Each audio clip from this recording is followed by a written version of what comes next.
When we think about the Middle Ages, we often imagine gallant knights, majestic castles and grand tournaments. But the real Middle Ages were far more horrifying than any fairy tale ever told.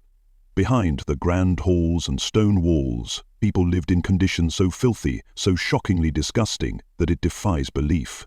From bathing in cesspools of disease to walking through streets filled with human excrement, medieval life was a daily struggle against filth and death. Welcome to the terrifying reality of the Middle Ages, a world where disgust was an everyday experience.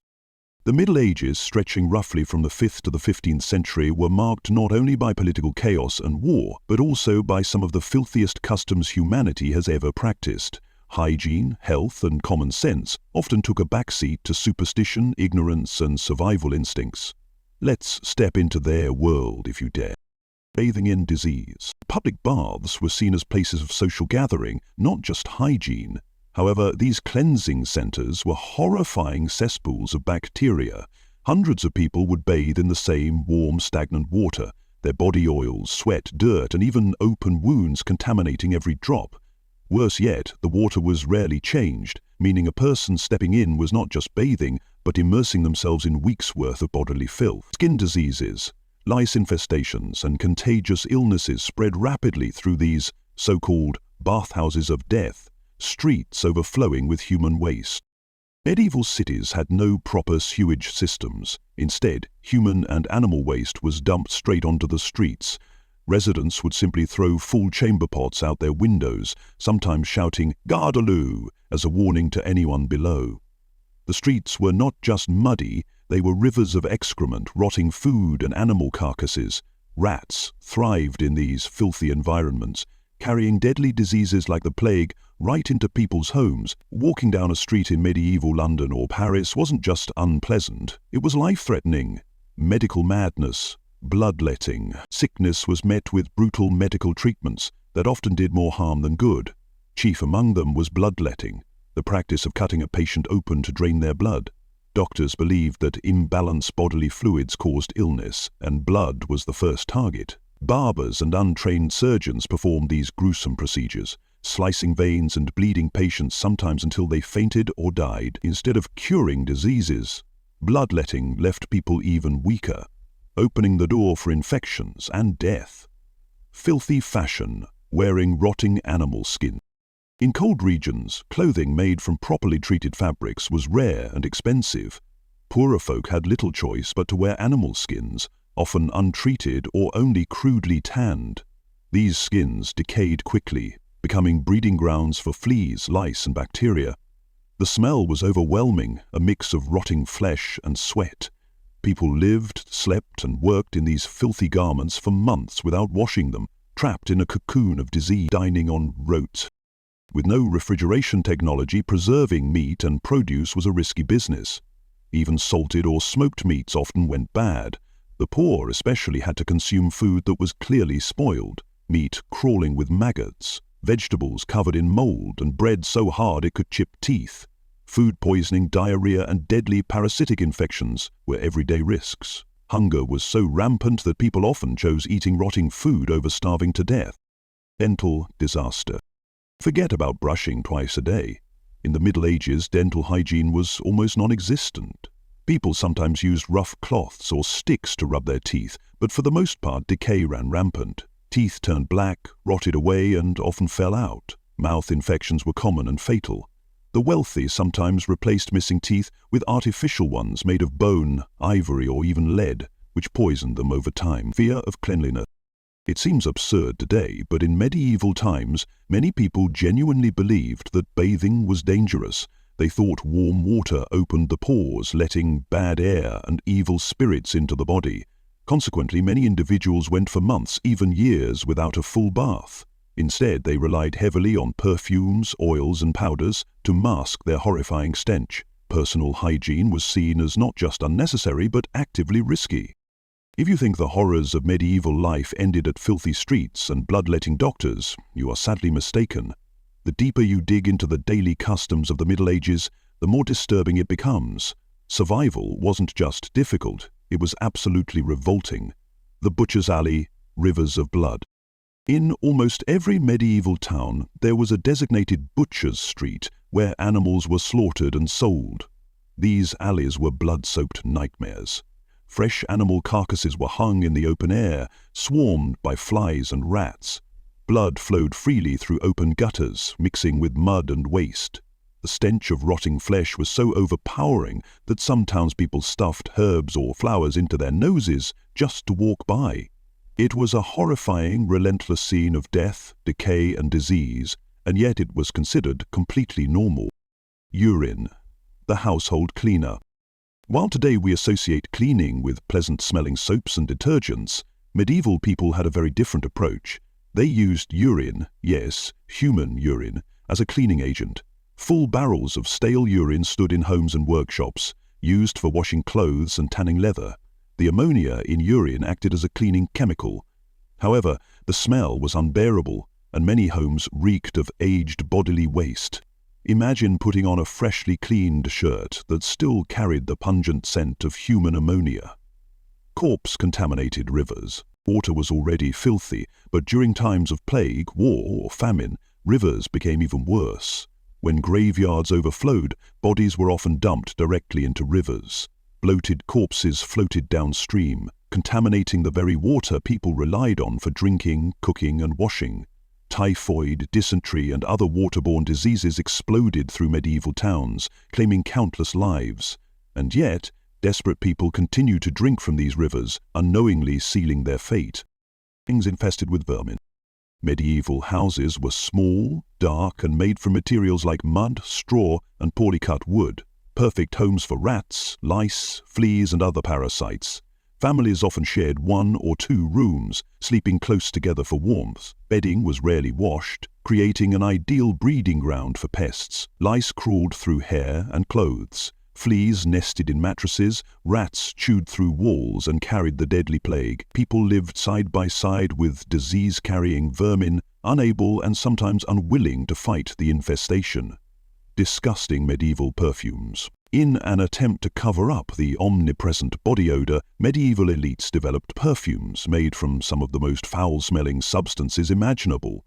Musk from glands of animals like civets and deer was a common ingredient, combined with fermented plant extracts and animal fats. Instead of erasing body odor, these heavy, cloying perfumes mixed with the underlying stench, creating a sickly sweet, nauseating cloud around the wearer. It was a horrifying irony. The wealthier you were, the worse you might smell. The horror of mass graves. The arrival of the Black Death in the 14th century unleashed horror on a scale few could comprehend. Death came so quickly and in such massive numbers that regular burials became impossible. Entire communities were forced to dig huge pits, dumping hundreds of corpses together. The earth itself couldn't keep up. The smell of rotting flesh seeped out of the ground. Dogs and scavengers sometimes dug up shallow graves. Survivors had no choice but to carry on with their lives while living beside massive fields of death and decay. Barbaric surgery and amputations. Medieval surgery was a gruesome, filthy ordeal. Operations were performed without anesthesia or sterilization. Instruments, often rusty and blood-covered, were reused from patient to patient without cleaning.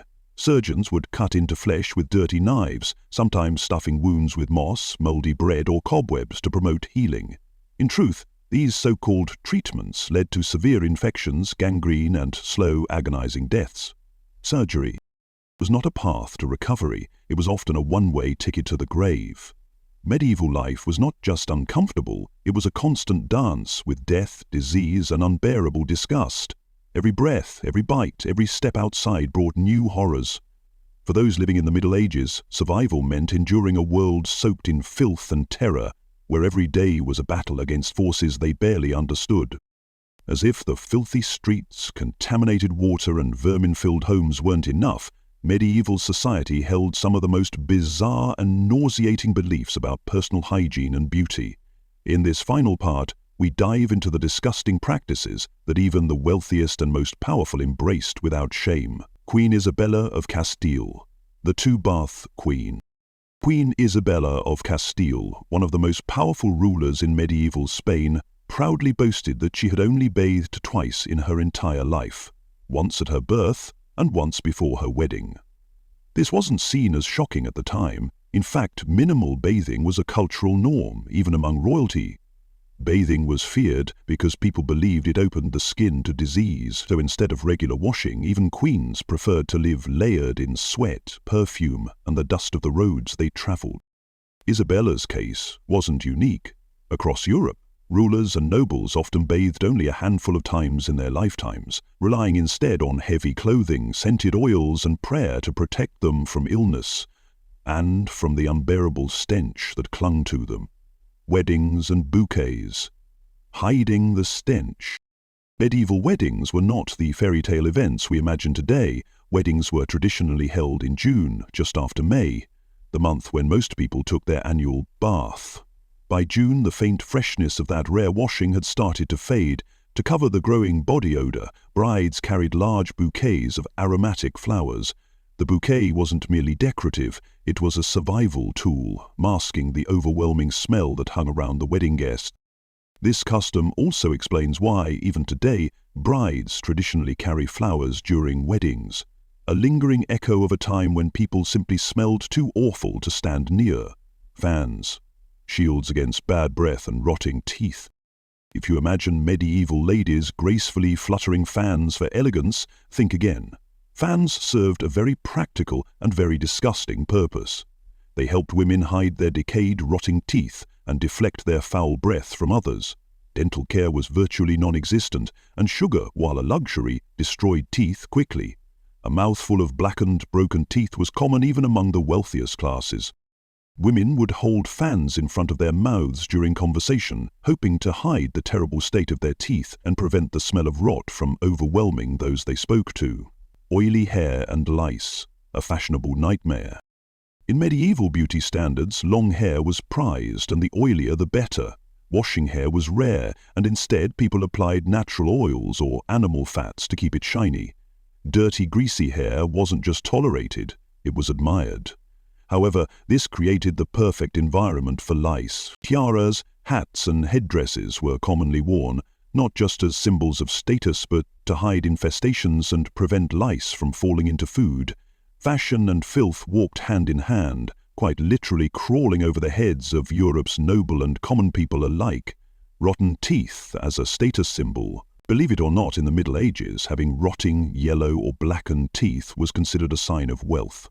Sugar was extremely rare and expensive, accessible only to the richest members of society.